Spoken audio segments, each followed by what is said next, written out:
Аномально жаркая погода без осадков, установившаяся в республике с начала мая, позволила жителям начать летний отдых гораздо раньше обычного.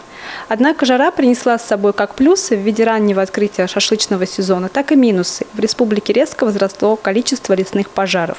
В соответствии с новыми правилами в 2021 году разведение открытого огня в лесах на территории Республики Башкортостан категорически запрещено.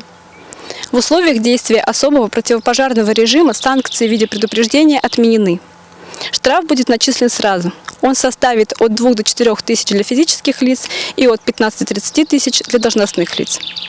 В связи с ухудшением пожарной обстановки в регионе распоряжением главы республики с 17 апреля был введен особый противопожарный режим. Запрещено разведение костров, проведение пожароопасных работ на землях сельхозназначения, особо охраняемых природных территорий регионального значения, землях запаса, вдоль дорог, в зонах рек и озер, на территории городских и сельских поселений, садоводческих и некоммерческих товариществах, на предприятиях и организациях, на свалках и полигонах ТКО. Ежедневно межведомственной комиссией городского округа город Сибай проводятся противопожарные рейды. Для обеспечения пожарной безопасности рекомендуется использовать для отдыха только специально оборудованные площадки и после приготовления пищи обязательно убедиться, что мангал полностью потушен. Евгения Давлетова, Ильдус Сурин, Любовь Карпова. Телекомпания СТВ.